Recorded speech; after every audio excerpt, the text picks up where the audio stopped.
Hello friends, welcome to our channel Lok Seva exams powered by white board star learning app. दोस्तों कैसे हैं? I hope आप सभी की प्रिपरेशन अच्छे से चल रही होगी, अच्छे से आप लोग प्रैक्टिस कर रहे होंगे क्वेश्चंस को, एमसीक्यूज़ को, टेस्ट सीरीज़ को, राइट।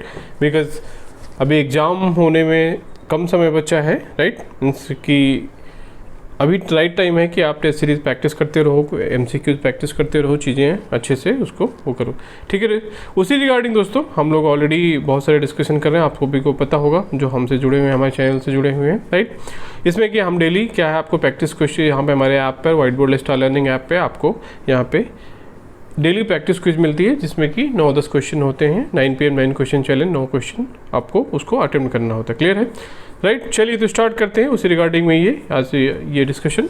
इसमें देखिए ये हमारे ऐप का होम स्क्रीन है, white board star learning app. इसका लिंक डिस्क्रिप्शन बॉक्स में है, आप वहाँ से डाउनलोड कर सकते हैं जिन्होंने नहीं किया है। क्लियर है। नाउ इसके बाद देखिए इसको अटेंड करने के लिए आपको टेस्ट सीरीज़ के अंदर जाना है। टेस्ट सीरीज़ में देखिए मल्टीपल ऑप्शंस हैं, level wise mock test, daily 9 PM 9 question, current affairs, practice quiz in English, test series in English, test series in Hindi, daily practice quiz in Hindi, topic wise MCQs, topic wise quiz in Hindi, then previous year papers. तो इसमें देखिए daily 9 PM 9 question challenge है। इसमें day wise देखिए चीज़ें upload होंगी, daily आपको question मिलता है, आपको अटेंड करना होता है। क्लियर है। उसी के रिगार्डिंग हम यहाँ पे आपको डेली इसको थोड़ा सा एक्सप्लेनेशन देते हैं कैसे क्या चीज़ें। तो आज का चलिए डिस्कशन स्टार्ट करते हैं। ऑलरेडी देखिए हमने अटेंड कर रखा है, इसमें क्वेश्चंस हैं, ठीक है। चलो क्वेश्चन देखते हैं। पहला क्वेश्चन, धारा 22 किससे संबंधित है, right. Section 22 of the act is related with the what. ये किससे दोस्तों बता रहा है? ये इंडस्ट्रियल जो है वो डिस्प्यूट से रिलेटेड क्वेश्चन है दोस्तों, राइट। ये जो इंडस्ट्रियल डिस्प्यूट है उससे रिलेटेड क्वेश्चन हैं। क्लियर है। तो उसके बारे में पूछ रहा है कि सेक्शन 22 किस चीज़ से संबंधित है। देखिए ऑप्शन देखिए, strike by workman, right. Strike by workman श्रमिकों की हड़ताल से रिलेटेड, नियोक्ता द्वारा तालाबंदी, lockout by employer, industrial tribunal, right. औद्योगिक न्यायाधिकरण, आपको पता है, सेटलमेंट, नेगोशिएशन, समझौता, वार्ता। क्लियर। तो देखिए section 22 is related by strike by workman, right. इस एक्ट में देखिए सेक्शन 2 में दिया है कि वर्कर्स जो है as per this act they can go for strike for some legal demands or statutory requirements or any जो जेन्युइन डिमांड्स है वो आप अगर मान लीजिए कोई भी जो एम्प्लॉयर है या ओनर है फैक्ट्री का, वो कंप्लायंस को फॉलो नहीं कर रहा है या जो राइट्स है वर्कर्स को उसको नहीं दे रहा है, उसको वायलेट कर रहा है, उसका ठीक है हनन हो रहा है, तो ये जो वर्कर्स है यूनियन के माध्यम से they can go for strike. Clear है, क्वेश्चन क्लियर, राइट। तो ऑप्शन देखिए इसका क्या है, strike by workman is under section 22। Okay चलो दूसरा क्वेश्चन देखते हैं कि धारा 23 के अनुसार हड़ताल कब अवैध मानी जाती है, राइट। तो according to section 23 when is a strike considered illegal. अब इसमें क्या है देखिए 23 में इट इज़ डिफाइंड कि in what condition strike may be illegal, because legal strike is which is genuine, which is legal and which is genuine demands raised by workers, right. but there are, आप suppose कोई illegal तरीके से कुछ चीज़ों की demand के लिए अगर स्ट्राइक पे जाते हैं तो इलीगल मानी जाएंगी। तो वही चीज़ डिफाइन की गई है किसमें, धारा 23 में, सेक्शन 23 में। ऑप्शन देखिए यहाँ पे, मध्यस्थता प्रक्रिया के दौरान ड्यूरिंग कॉन्सिलिएशन, राइट। न्यायाधिकरण में विवाद लंबित हो, right. Dispute pending in tribunal, बिना नोटिस के, विदाउट नोटिस, या डी उपरोक्त सभी। क्लियर। तो देखिए इसमें इसका आंसर है डी उपरोक्त सभी, कि ये सारे कंडीशन जो हैं, इन दोज कंडीशंस जो स्ट्राइक है वो इलीगल मानी जाएगी, अवैध मानी जाएगी। किस कंडीशन में, कि मध्यस्थता प्रक्रिया के दौरान ड्यूरिंग कंसिलिएशन, मीन्स कि कोई इशू पे, किसी भी इशू पे मान लीजिए एम्प्लॉय और एम्प्लॉयर के बीच ऑलरेडी जो है वो कंसिलिएशन का प्रोसेस चल रहा है, मध्यस्थता प्रक्रिया चल रही है, फिर भी आप उस पर स्ट्राइक पे चले जाते हैं तो that is illegal. Then second is न्यायाधिकरण में विवाद लंबित हो, मान लीजिए कोई केस है कोर्ट में पेंडिंग है, dispute pending in tribunal, means की कोर्ट और ट्रिब्यूनल, राइट। तो उस केस में भी अगर आप उस पर टॉपिक पे स्ट्राइक पे जाते हैं तो वो भी इलीगल है। तो इसका आंसर देखिए। एंड तीसरा है विदाउट नोटिस। स्ट्राइक करने के पहले आपको क्या है दोस्तों, इसमें रूल है कि आपको नोटिस देना है मिनिमम कितने दिन पहले, कि एक डिफाइंड प्रोसीजर है कितने दिन पहले आपको नोटिस देना है, राइट। एज पर द जो ट्रेड यूनियंस एक्ट है, as per industrial dispute act है, वो सारी चीज़ें वहाँ पे डिफाइन की गई। तो इसका देखिए आंसर क्या है, तो इस केस में डी है, उपरोक्त सभी, all of the above are जो मेंशन है they are illegal in case of this incidents. Okay, clear. चलो तीसरा क्वेश्चन देखते हैं यहाँ पे। ईपीएफ अधिनियम के अनुसार कर्मचारियों के लिए बीमा योजना कौन सी है? Which insurance scheme is available for employees under EPF act. आपको पता है कि इसमें जो employ provident fund act and miscellaneous act 1961 है, उसमें 3 तरह की स्कीम्स हैं, राइट।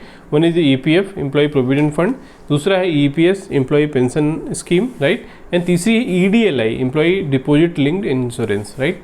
तो ये 3 चीज़ें जो पार्ट हैं ईपीएफओ एक्ट है, ये सारी चीज़ें हमने अपने जो थ्योरी के क्लासेस थी उसमें बहुत अच्छे से आपको बताया था विद सेक्शन, किस सेक्शन में क्या चीज़ें मेंशन हैं, क्लियर। तो देखिए ईडीएलआई जो है वो क्या है, इंश्योरेंस रिलेटेड स्कीम है as under the EPFO act, जो employ provident fund and miscellaneous act है। तो ईडीएलआई इज द इसका आंसर, जिसका देखिए आंसर है B, clear. Now fourth question देखो यहाँ पे, ईपीएफ अधिनियम के तहत ईपीएफओ का पूर्ण रूप क्या है? देखिए वेरी सिंपल क्वेश्चन, बिकॉज तभी बहुत बार पूछा जाता है, बहुत सारे लोग कंफ्यूज रहते हैं।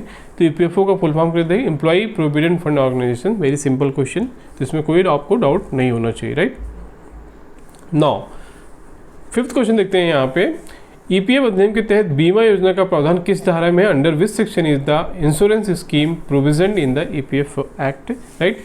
अभी हमने थोड़ी देर पहले पिछले क्वेश्चन में देखा था कि जो ईपीएफ एक्ट है, सॉरी ईपीएफओ नहीं, ईपीएफओ तो एक ऑर्गेनाइजेशन है, ईपीएफ एक्ट है जो employ provident fund and miscellaneous act 1961 actually इसका पूरा नाम है, उसके हिसाब से 3 तरह के उसमें स्कीम्स हैं। तो इसमें पूछ रहा है कि जो ईडीएलआई था इंश्योरेंस वाला वो किस सेक्शन में मेंशन है? तो ऑप्शन देखिए यहाँ पे section 6C, section 7, section 7B, 7A, तो इसका आंसर है सेक्शन 6C धारा 6C, राइट। इसका आंसर क्या है देखिए है, ओके। इस तरह से आपको देखिए आपका ये होमवर्क है कि आपको कमेंट सेक्शन में बताना है कि ईपीएफ जो स्कीम है वो किस सेक्शन में है और ईपीएस जो एम्प्लॉय पेंशन स्कीम है वो किस सेक्शन में है as per the employ provident fund act, right. तो ये चीज़ें आप प्लीज़ कमेंट सेक्शन में बताइए, इससे आपको रिवीजन भी होगा, इससे आपको चीज़ें रिकॉल करने में ईजी होगा, इससे आपको ये चीज़ें याद रहेंगी एग्जामिनेशन में। तो ये सारे बेनिफिट्स हैं जो मैं बार बार कोशिश करता हूँ आपको जो एमसीक्यूज़ के माध्यम से इसको प्रैक्टिस करवाने की, क्लियर। बिकॉज ये चीज़ें दोस्तों मैं अपने पर्सनल एक्सपीरियंस से, मैंने बहुत सारे एग्ज़ाम दिए हैं, बहुत सारे एग्ज़ाम क्लियर किए हैं, इंक्लूडिंग यूपीएससी, जो यूपीएससी प्रीलिम्स है, आईएएस प्रीलिम्स 3 बार, राइट। तो ये सारी चीज़ें जो एमसीक्यूज़ का एक तरीका होता है how to solve MCQs effectively, वो चीज़ें आपको समझनी पड़ेंगी। उसके लिए टेस्ट सीरीज़ या जो मॉक टेस्ट हैं या एमसीक्यूज़ प्रैक्टिस है वो बहुत इंपॉर्टेंट है, तो राइट। तो उसको लाइटली मत लीजिए। अगर आप एमसीक्यू बेस्ड एग्जाम में क्लियर करना चाहते हैं तो पढ़ने से ज़्यादा दोस्तों, या पढ़ने के बराबर ही ज़्यादा जितना इम्पोर्टेंस जो है ये प्रैक्टिसिंग एमसीक्यूज़ भी है, राइट। तो both are equal, the amount of study and time and energy you are putting on the studying the things.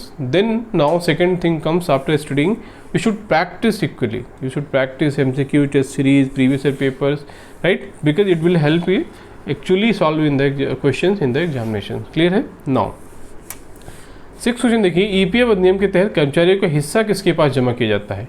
To whom is the employees contribution submitted under the EPF Act, right? तो आपको पता है option देखिए यहाँ पे, employees union EPFO, right, employees union EPFO या state government या central government, right.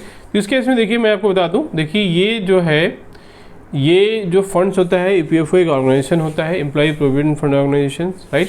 वो क्या आप जो मैनेज करता है, जितने भी फंड्स हैं, जितनी भी चीज़ें हैं, सारी चीज़ें, ये फंड्स सारे कौन मैनेज करता है? जो एम्प्लॉय प्रोविडेंट फंड ऑर्गेनाइजेशन है। तो एज पर दिस सेक्शन ये इसका गठन किया गया है, इसका कॉन्स्टिट्यूशन किया गया है, जो कि ये फंड मैनेजर जैसा इसका रोल होता है, क्लियर है। तो ये क्या पूरा फंड्स मैनेज करता है इस सेक्शन के हिसाब से, क्लियर। आई होप इसमें क्लियर होगा, कोई डाउट नहीं होगा। सॉरी थोड़ा से ऐप में इश्यूज़ है, जस्ट में क्लोज हो गया था, ओके ठीक है। तो हम लोग क्या, अच्छा यस, तो देखिए यहाँ पे वही पूछ रहा है कि किसके पास फंड जमा सबमिट करना होता है कंपनीज़ को। तो कंपनीज जो भी होती है दोस्तों, जो एम्प्लॉयज़ से कटिंग करते हैं, आपको पता है इसमें 12% एम्प्लॉय का होता है, 12% एम्प्लॉयर का होता है, दोनों पैसा दोनों मिला के वो क्या है ईपीएफओ के पास जमा करते हैं। उसका कुछ डेडलाइन होता है, विद इन 10th या with in 15th like that, वो चीज़ें आपको क्या है ईपीएफओ जो ऑर्गेनाइजेशन है उसके पास आपको फंड्स ट्रांसफ़र करने होते हैं। अगर एग्जेम्प्टेड ट्रस्ट नहीं है तो ये बहुत सारे जो बड़े ऑर्गेनाइजेशंस हैं उनके खुद के ट्रस्ट है, एग्जेम्प्टेड हैं कि आपको पैसा आपको ईपीएफओ के पास नहीं देना है, राइट। आप खुद फंड मैनेजर ट्रस्ट, एक ट्रस्ट बनाएंगे अपने संस्था में, वो ट्रस्ट या जो होती है वो पूरे फंड्स को मैनेज करेगी और वो चीज़ें इन्वेस्टमेंट करेगी ट्रस्ट ही, और उसका जो रिटर्न होगा एम्प्लॉयज़ को उसमें एक डिक्लेयर करेगी interest rate based on the recommendation या अंडर गाइडेंस ऑफ जो ईपीएफओ ऑर्गेनाइजेशन है। क्लियर? तो जस्ट मैंने आपको बताया एडिशनल चीज़ें, बिकॉज बहुत सारे स्टूडेंट्स अदरवाइज बोलेंगे तो ये तो रॉन्ग है, आपने ये चीज़ नहीं बताया दोस्तों, ठीक है। तो बिकॉज बहुत तरह के क्वेश्चंस आते हैं, दूसरे लोग होते हैं कि ये गलत है ये सही है। यस, गलती हो सकती है, बहुत बार कई बार मिस्टेक होते हैं, हो सकता है क्विज में कुछ मिस्टेक हो, राइट, या एक्सप्लेनेशन में कुछ मिस्टेक हो। तो वो चीज़ें अगर आपको लग रहा है तो आप प्लीज़ रेफ़र करिए बेयर एक्ट को, जो ओरिजिनल लेबर लॉज एक्ट है उसको, चीज़ें वहाँ से रेफ़र करके एक बार वेरीफाई कर लीजिए।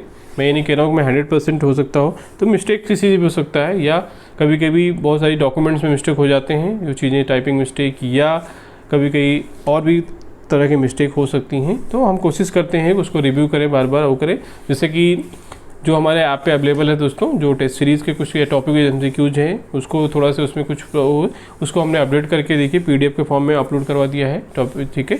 उसमें करेक्टेड अपडेटेड वर्जन है, तो आप उसको रेफर कर सकते हो अगर आपको कहीं पे कुछ डाउट आता है। क्लियर?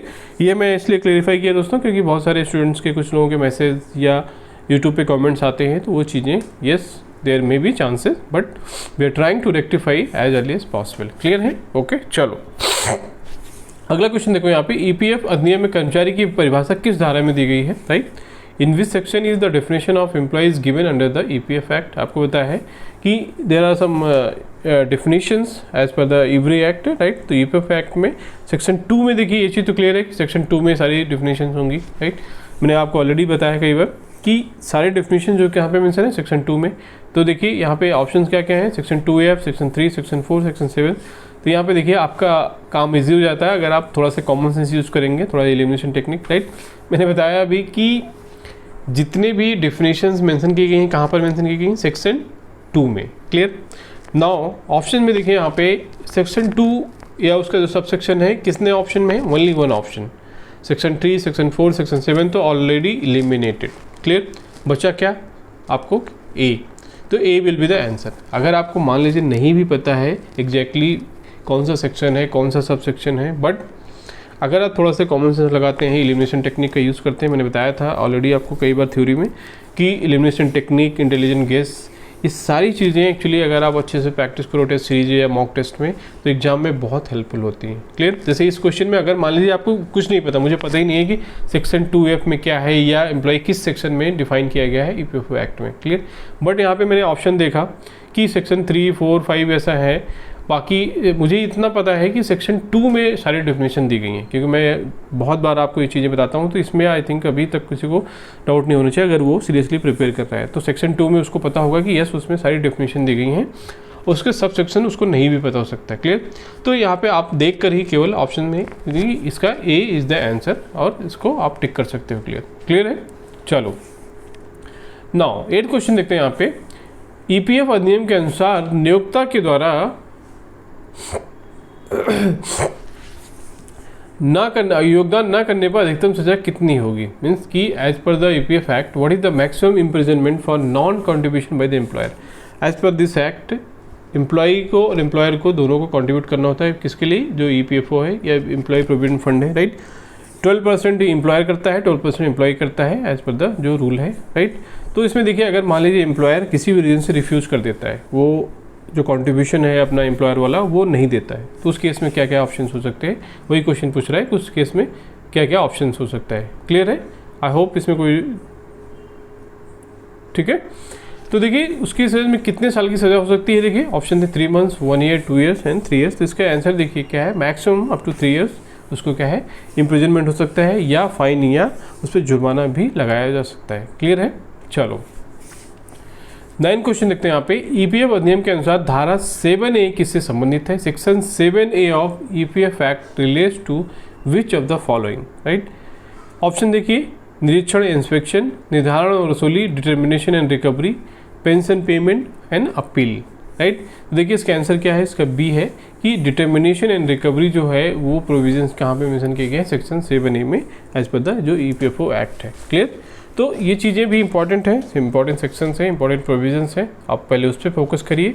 सारे एक्ट एक बार में याद करने की कोशिश मत करिए, पहले आप इंपॉर्टेंट जो प्रोविजंस हैं, इंपॉर्टेंट जो एमसीक्यूज़ के माध्यम से क्वेश्चन उसको आप यहाँ पे इसको जल्दी से आप उसको रिकॉल कर सकते हो, अदरवाइज वो क्या है आपको एग्जाम में कन्फ्यूजन होगा बहुत सारा। क्लियर है? चलो, तो आई होप ये चीज़ें हेल्पफुल होंगी आपको। तो अगर आप इंटरेस्टेड हैं आप और भी चीज़ें यहाँ पे, तो ऐप पे जाके एक्सप्लोर कर सकते हैं, जिसका लिंक डिस्क्रिप्शन बॉक्स में है, वहाँ पे आपको सारा डिटेल मिल जाएगा।